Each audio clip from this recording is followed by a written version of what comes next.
What's his problem? He just busted his training bag. Must be looking for something to stuff it with. Tell him to try his mother.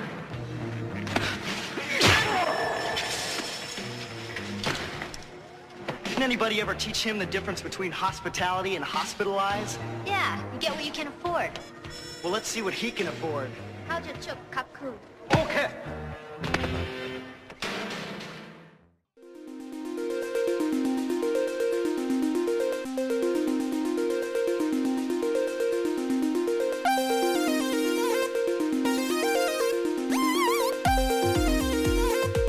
It is time for another episode of the Jean-Pod Van Damme cast extras, where we're looking at the sequels of some of Jean-Claude Van Damme's famous films.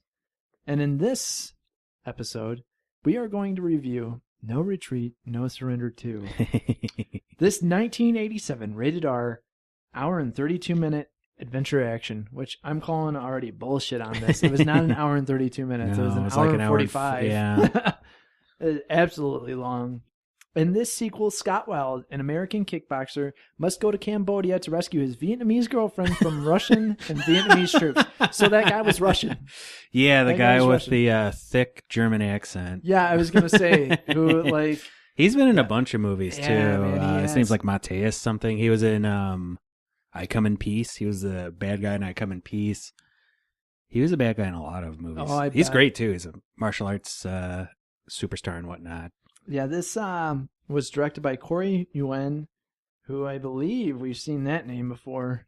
He's known for Above the Law, Oh, The no Legend, for stunts, and Red Cliff for stunts. So apparently he was a stuntman who directed a movie. Huh. Well, you can tell because the movie did have a fair amount of stunts in It did, dude. Surprisingly. Yeah, Good amount of stunts. This like, movie could have had no dialogue whatsoever, and It would have helped. Really, yeah, it would have really helped, man.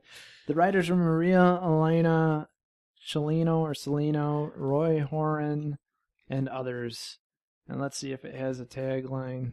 It's not a rematch. It's war. wow, that's actually a really good tagline because it really what a really admits to the fact that the movie has nothing to do with the previous film. exactly, man. Yeah, good tagline for not so good movie. Yeah.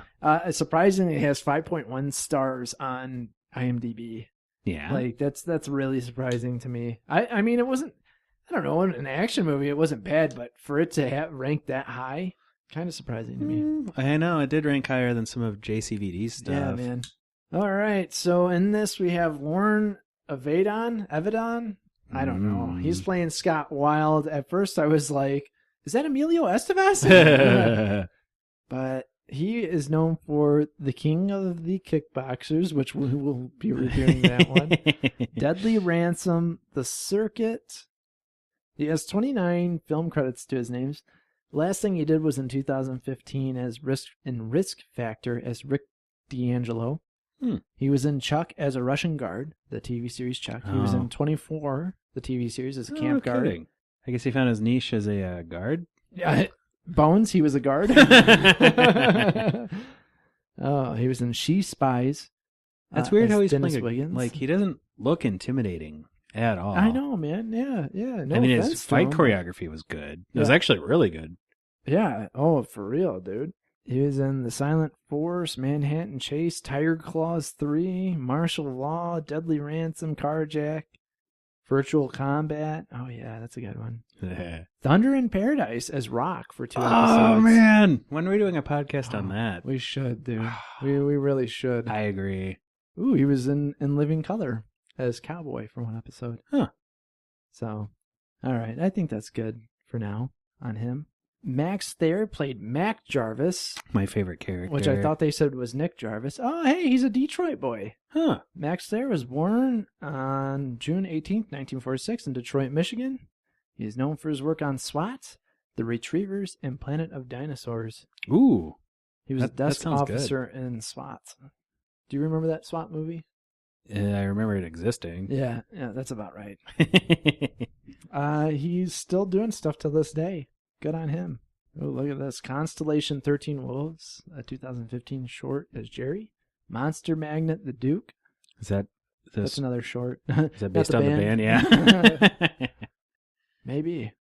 The Killing in Choctaw, Attorney Joe Thompson, The War of Gene, SWAT, American Gun, CEO, Pearl Harbor, he got uncredited though. The Man Who Wasn't There as a Witness, uncredited.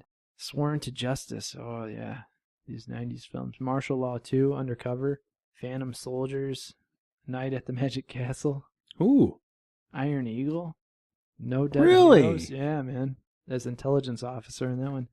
Ooh, he was in one episode of Dallas. Yeah, that's I could picture him in Dallas. Yeah, man, definitely. Terry was played by Cynthia Rothrock, and she has an updated page too, man. She looks absolutely beautiful still. Oh, yeah. I knew I recognized her. She's been in a lot of stuff. Yeah, man. She was in Above the Law as Cindy, which I remember that one. Yeah. Honor and Glory and Undefeatable. She has 66 film credits to her name. Still going to this day. Let's see. Guess what comes back into our lives? Cool Cat. Cool Cat Kid Superhero this time around. And, yeah, Cool Cat. Wow. Can't escape. Yep, no. Fury of the Fist and the Golden Fleece. That comes out in 2018. I'm Ooh. excited for that one. A Doggone Hollywood. Death Fighter. Oh, yeah. Sounds that's a scary. 2017 one. Star Raiders, The Adventure of Saber Rain. Huh. I think that's with, I actually watched this. Yes, it is. That's with Casper Van Dien. Really? Yeah. How is from it? Starship Yeah. Troopers. Would you like to know it's- more? Yeah. It's definitely like, this should have been made for Sci-Fi Channel film. So, yeah.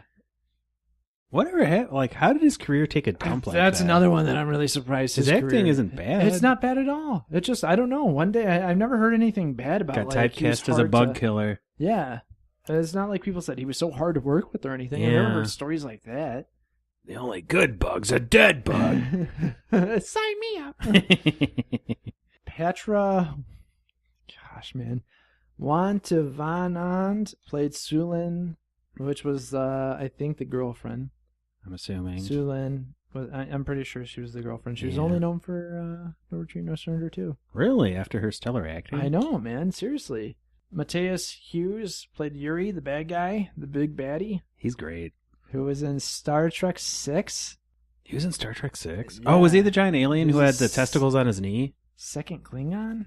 Something? No. Let's Oh, see. he was a Klingon. Okay. Yeah, he was a Klingon in this. Let me actually look at it.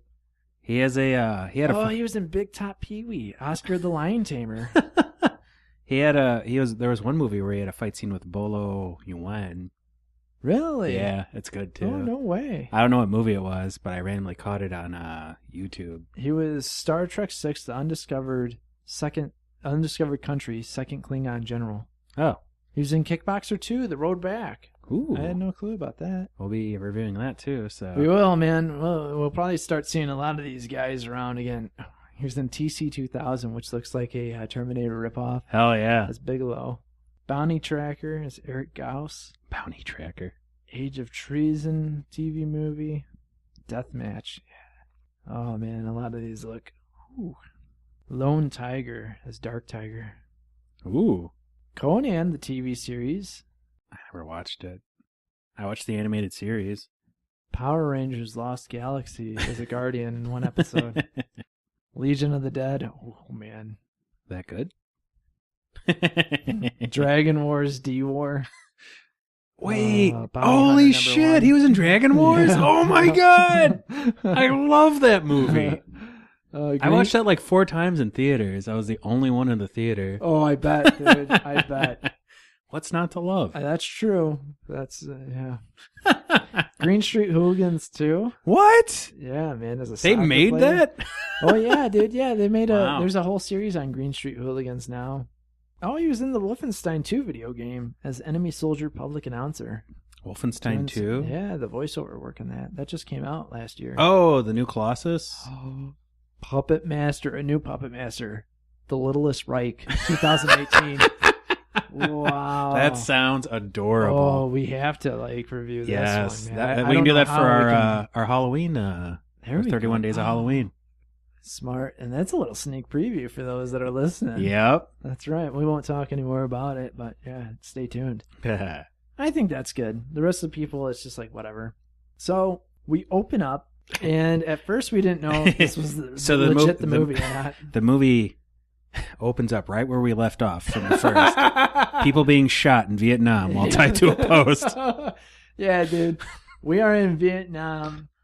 There's no subtitles in the version that I watched. No, they called this also known as Karate Tiger or Karate Tiger 2. Yeah, and there's like Thunder Mission or something, a name like that. Man. So this is one of those that they were just like, you know what? Throw whatever title we can on it. It was from the same studio, so I guess they're just like, whatever. Mm-hmm. Loosely tied to Jean-Claude Van Damme, so... Yeah, there's martial arts in this. People won't know the difference. There were a lot of martial arts in it.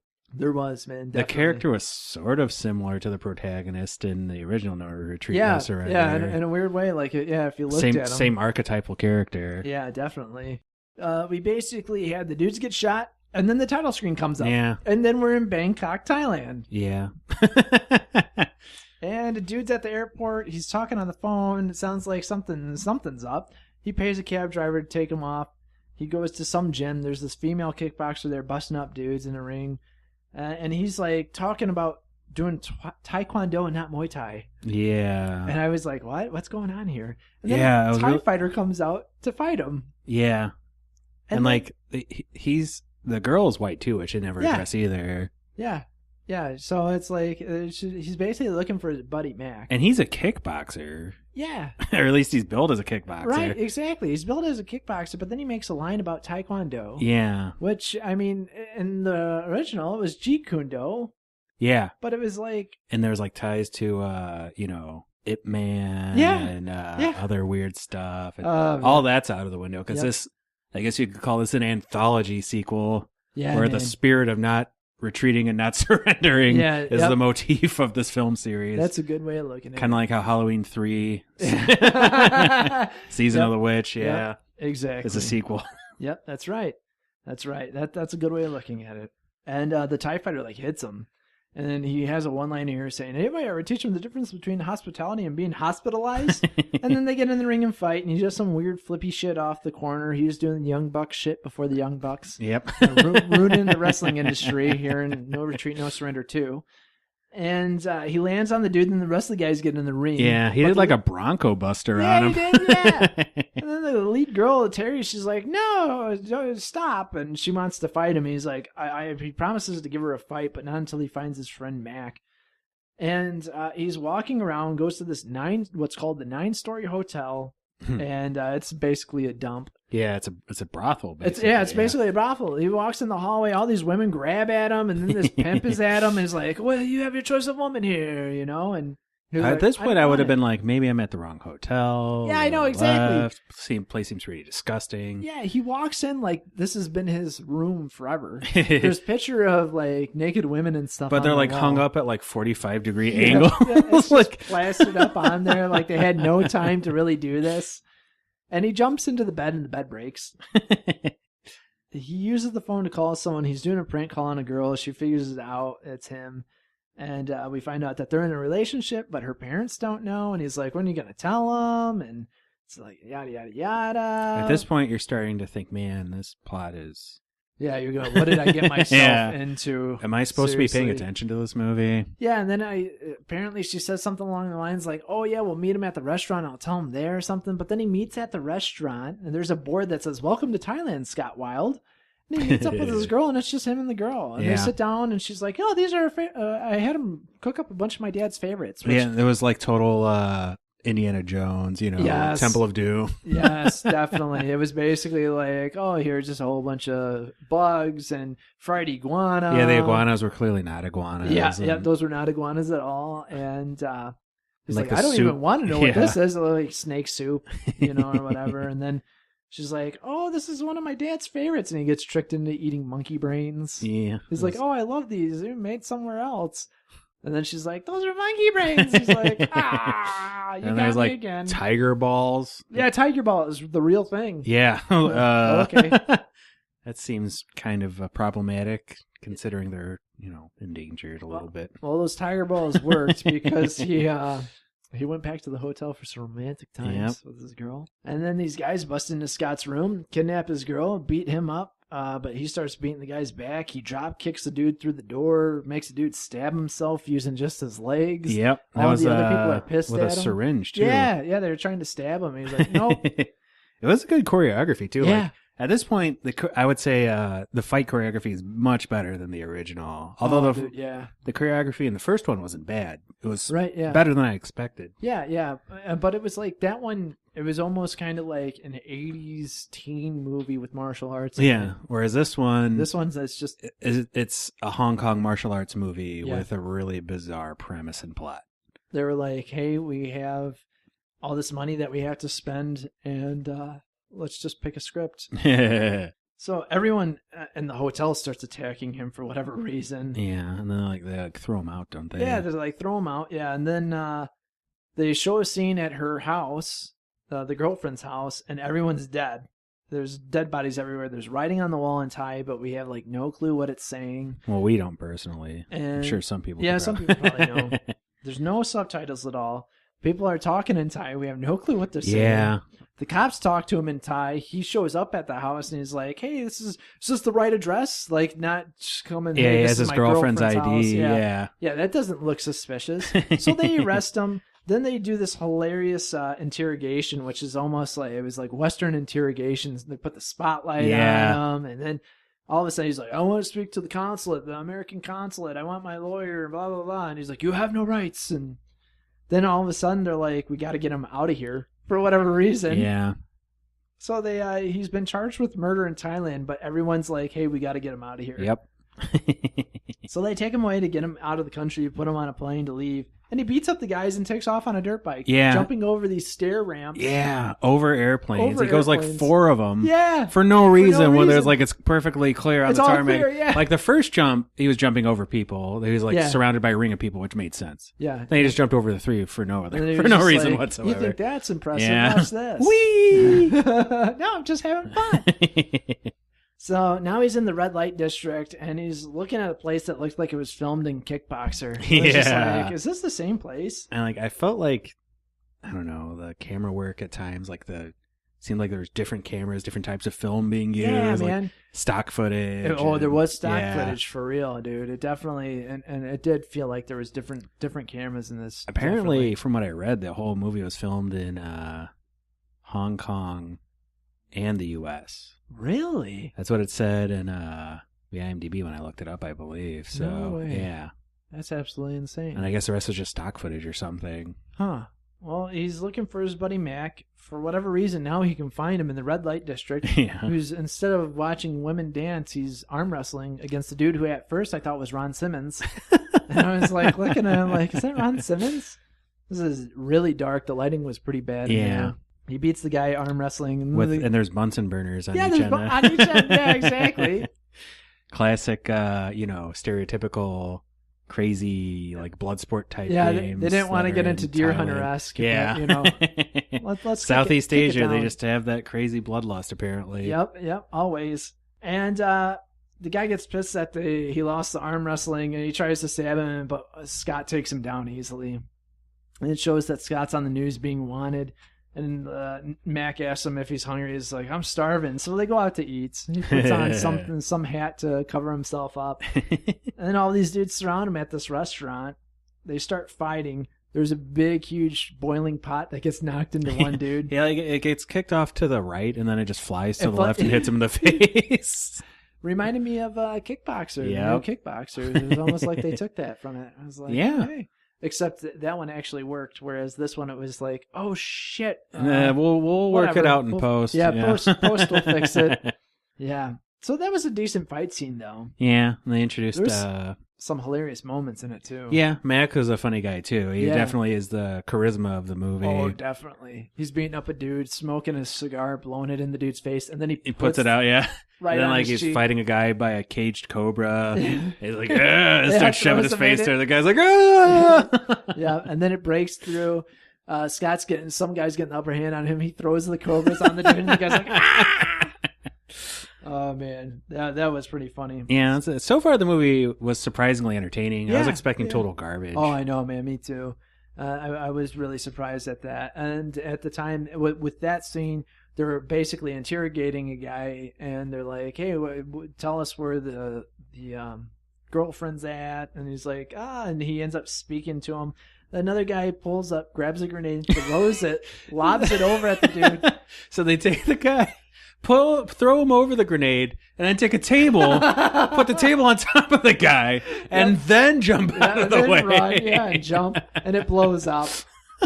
Oh, that was absolutely, that might be my favorite scene ever. This movie really was a gut buster.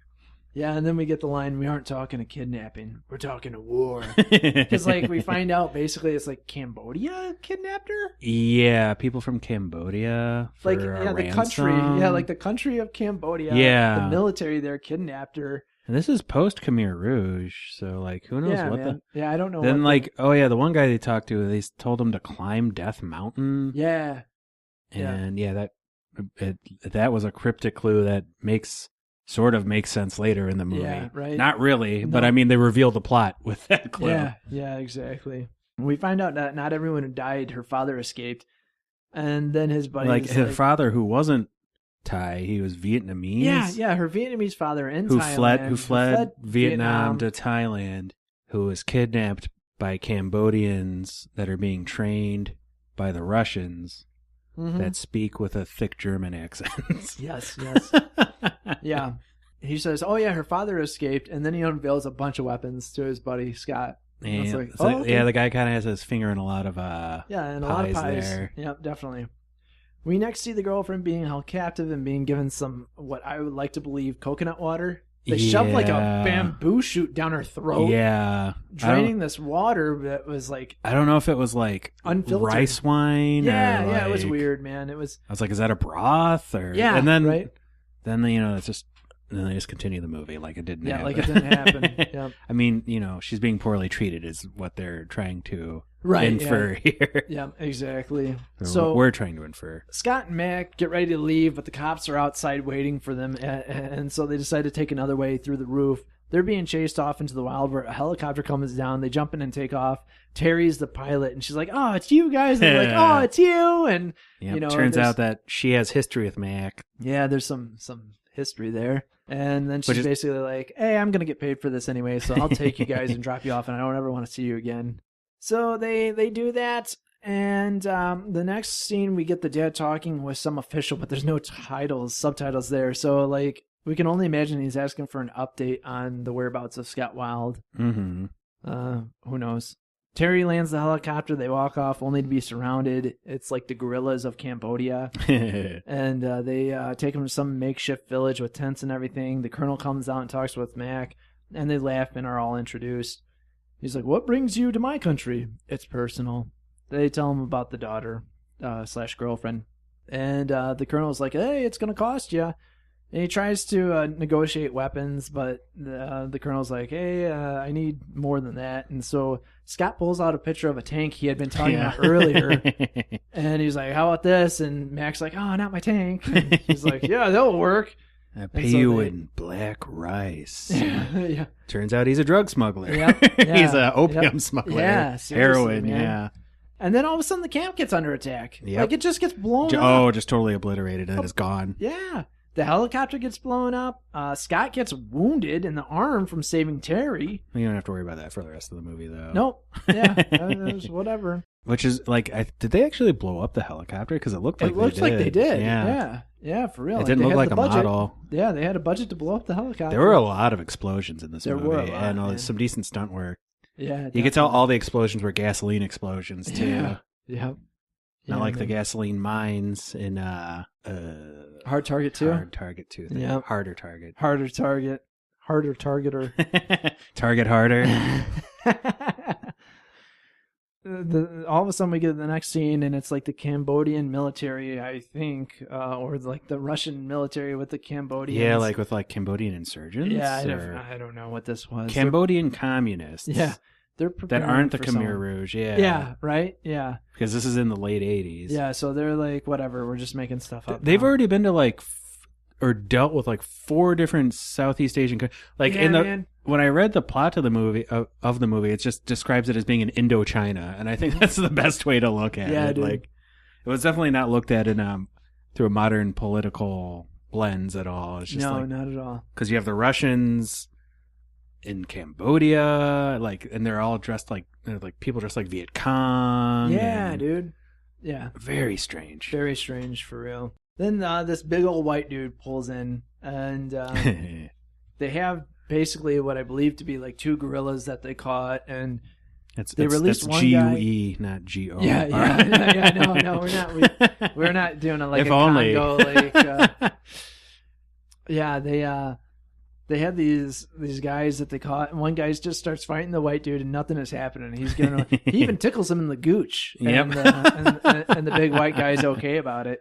And he swings the guy around. He does like the Cesaro swing. If you're a wrestling fan. There was a lot of there was pro wrestling moves. Dude, yeah, there was Bronco Busters and no selling and a lot of no selling, choke slams. And stuff. It was weird. Weird non-martial arts, weird choreography, really weird choreography. I mean, it looked cool. Yeah, yeah, it did. But it was it was very strange. Oh man, and the video I watched, the sound was off a little bit too. Yeah, so their lips would move before their words. I didn't have that problem. You didn't have that problem? Mine was in 240p, but oh yeah, my official purchased copy. Very low quality. To be fair, it wouldn't be that rare to find a 240p. Oh yeah, man. Copy of a old movie for $1 at a dollar store. Yeah, seriously. He swings the guy around, lets him fly, and then he lets him go running off to try to escape. He tells him he's free. He fought well. He's free to go. Yeah. Then he grabs a gun from one of the soldiers, shoots the dude in the leg, then in the butt, then grabs him and throws him into an alligator crocodile pit. Yeah, the crocodiles are all roaring. Yeah, that's a movie, Yeah, it totally.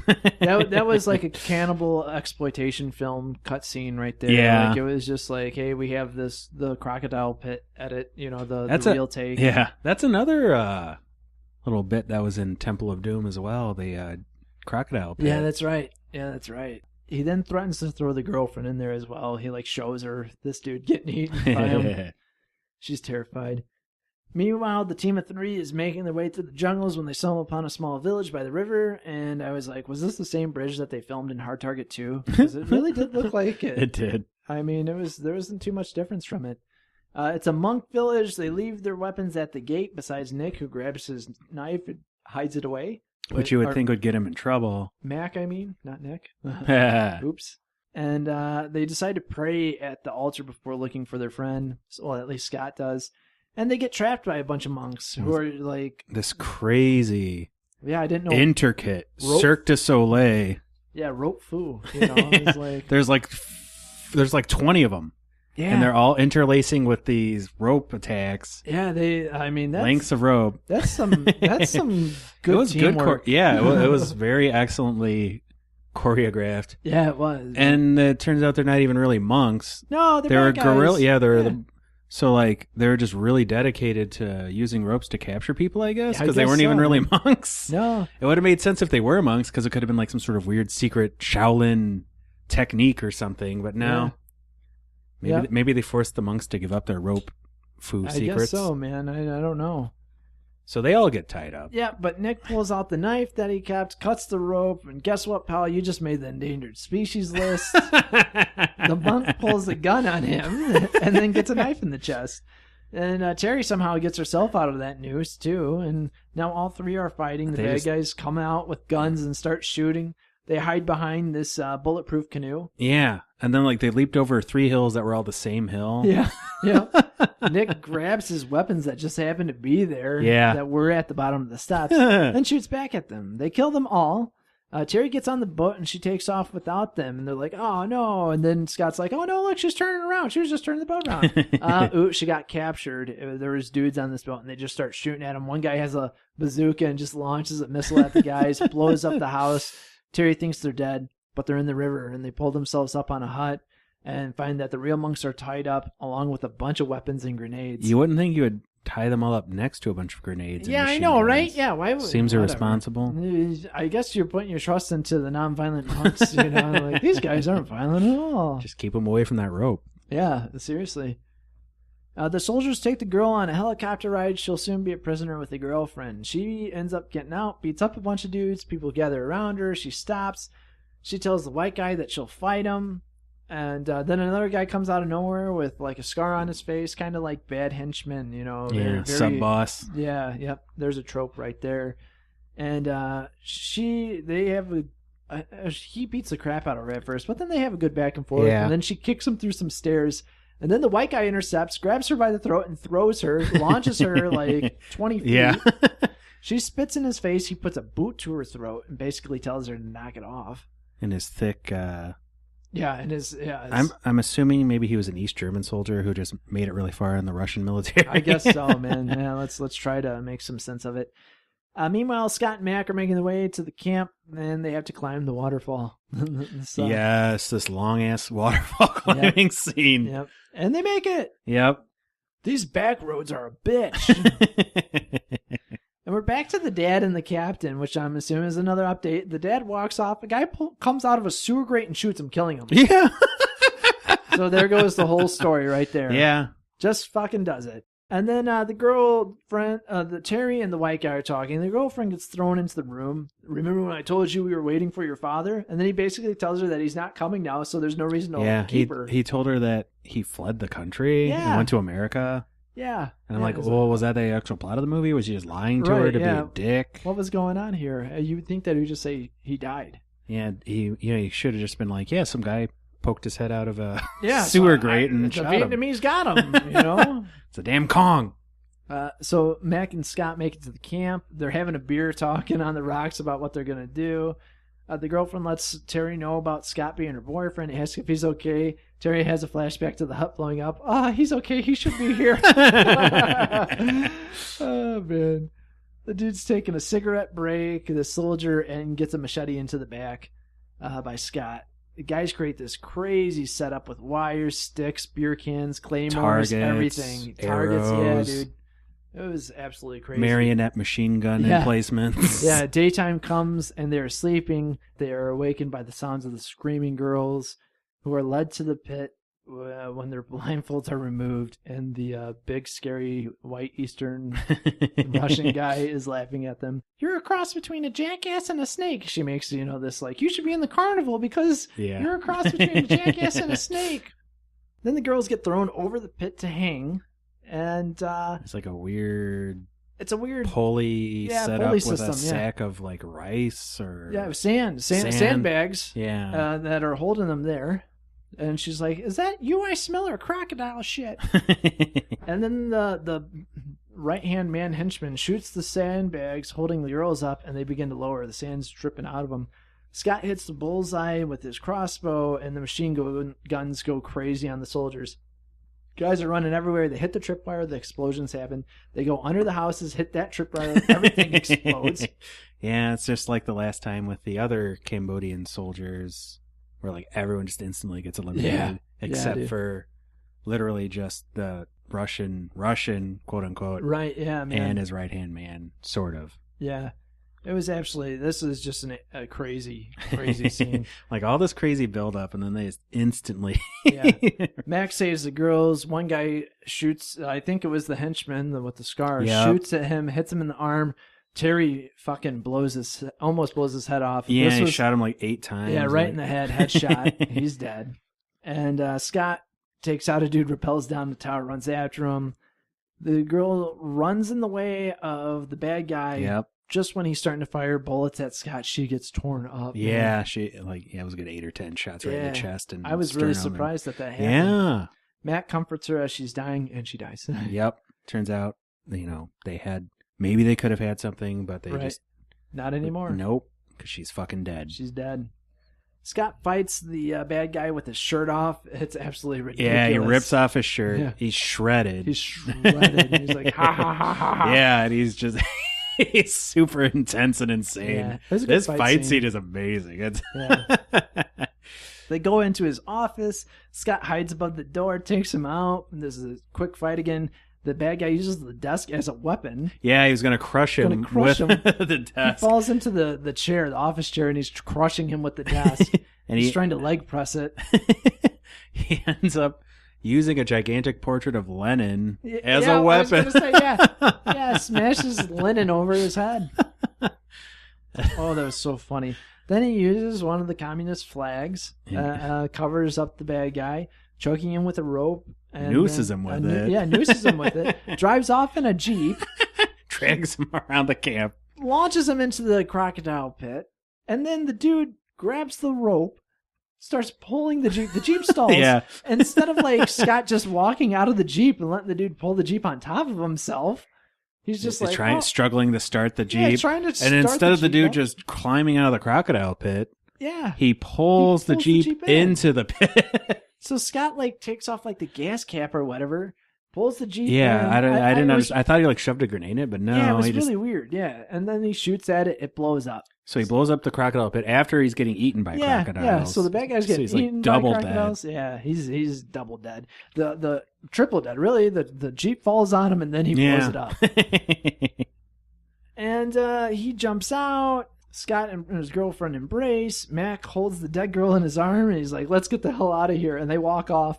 And that's the end. Roll credits. Nothing else to it. That's the end of it. Dun, dun, dun, dun, dun. Yeah, it's one of those movies. Definitely, we're just like we lost our budget. We don't have anything else. We blew up too many too much on explosives. Too many Indo-Chinese villages. Too many ambiguous East Asian. This image is absolutely the best image for it. Yeah, but he got his arm shot through. He just ignores it. You know. He like screams in pain when he gets his rips off his shirt, instantly forms a bandage. It is fine. Oh man, absolutely hilarious. Did they name him? Yes, they did.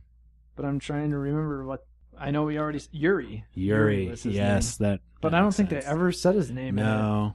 So yeah, man, that's No Retreat, No Surrender 2, and that leads me into asking you, how many splits would you give this? Oh man.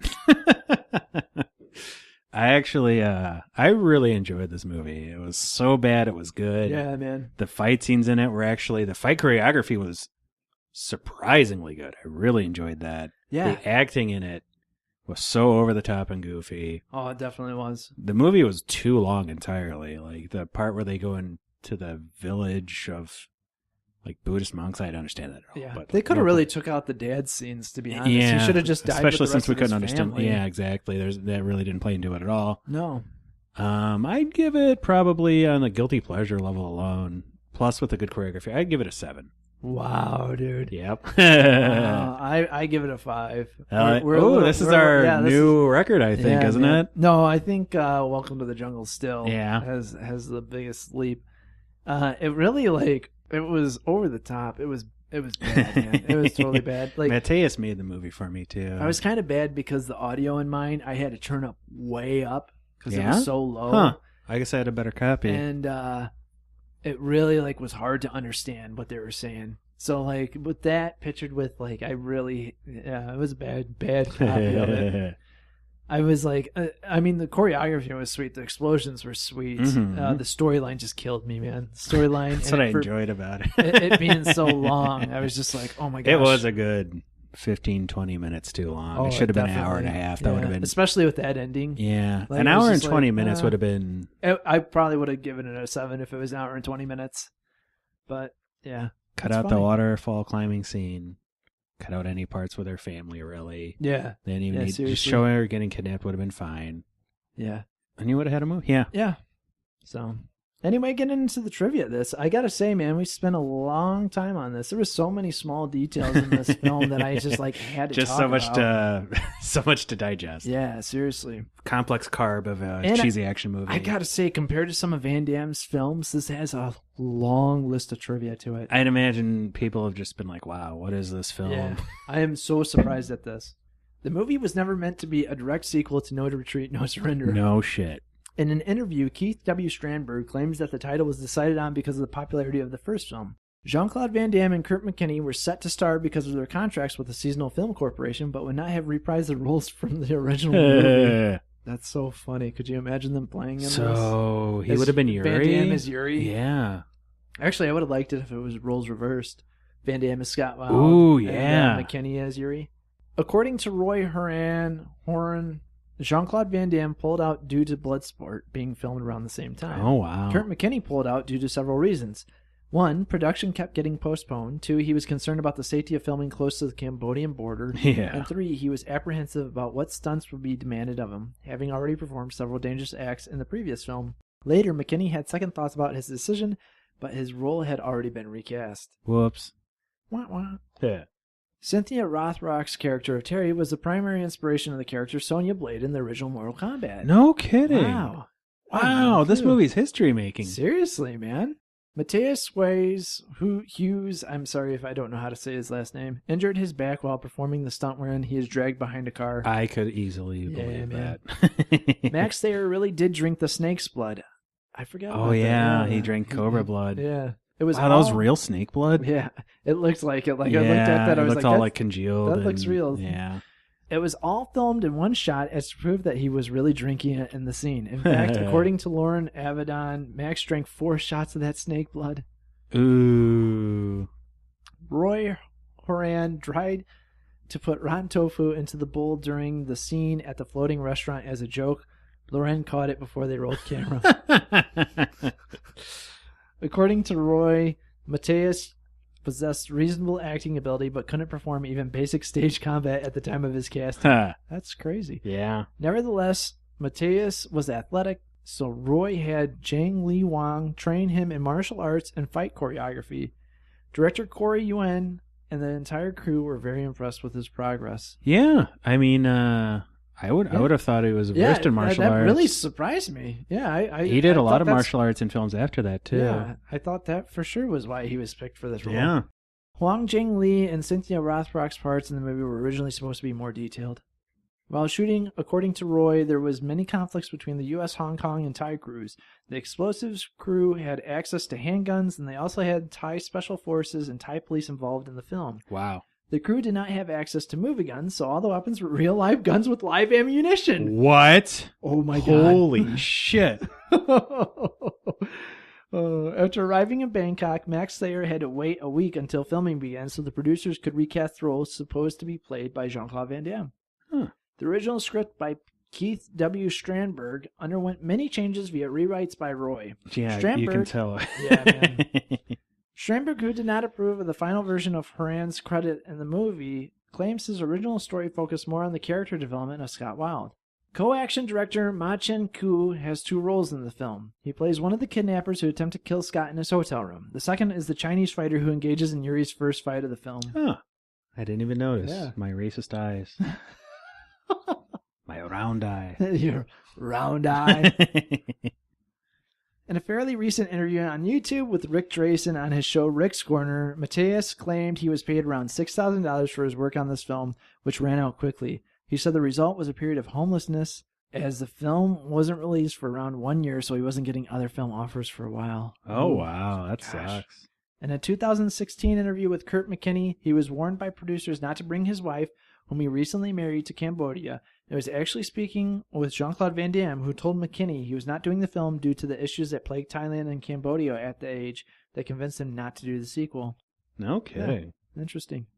And that's it. That's it for trivia. Wow, that was good That's trivia. a lot of trivia. Yeah. Yeah, man. Seriously, like that was more in depth than I would think of. Yeah, really. It's better than a lot of our JCVD movies that we watched. A lot of quotes actually featured too. him. Yeah, seriously, Wow. man. Quotes aren't exactly what I'd consider the strong I point know. of this film. Yeah, but... say. Scott. Hey, man, drugs are a deadly trip, you know? Scott attempts to claim his change from a payphone at the airport. I hope you choke on it. I forgot about that. Scott. Nice chow and no bounty hunters, huh? That's the last time I'm having dinner with you.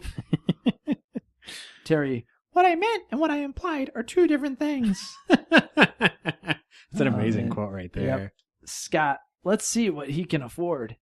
Mac, after handing Scott his blade. You just made the endangered species list. Scott. I'm looking for my friend Mac. Mac. We're in a deep hole. We're going to need a backhand to get out of it. Scott. How about a royal flush? Kicks a cauldron of boiling water into the bad guys. Scott. You speak the language pretty good. Now what did you say to him?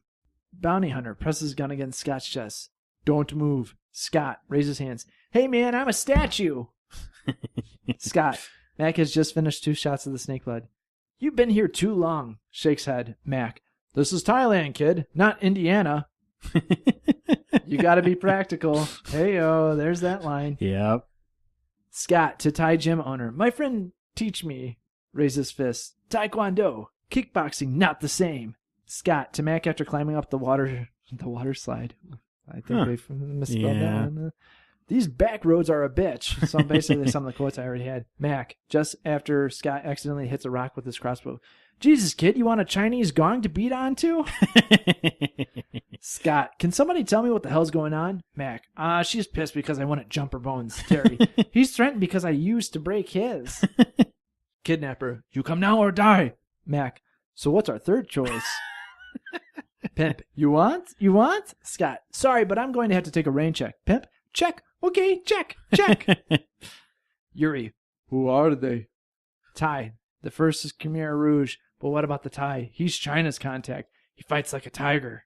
I don't remember that line at all. Yeah, it was the guy that he beat the shit out of. The one in the beginning, with the two guys when they first introduced Yuri. Yeah, we shot him in the butt. Yeah, Yuri, tell me who sent you. I will see to it you get out alive. Your Russian accent is better than his. Thank you. I was trying to do a Russian German, so I guess I'm not that good. Terry, well, I'll tell you. I think the tour operator was Cambodian Holidays. Tour operator? Terry, like I was saying, I was separated from my tour. We were supposed to view the remains of a B-52 today. B-52? I really should be getting back. They take a head count, and if you're not there at dinner, it's the stockade. Mac offers the snake blood. Here, try some of this. Put more lead in your pencil. Scott, if that's the case, you need it more than I do. Mac, yeah, you're probably right. Whew, man. Whew. Yep. And so now next, if we can find it, hopefully, I'm really hoping we can, Loren reprises his role in the series, but he does not play Scott Wilde. He plays Will Alexander. So we'll see in No Retreat, No Surrender 3, Blood Brothers from 1990. That about wraps it up. Thank you guys for listening. Our usual spiel, you guys know by now. Patreon.com/podbros. Our super secret episodes on there. Got to pay to hear it. It's absolutely amazing.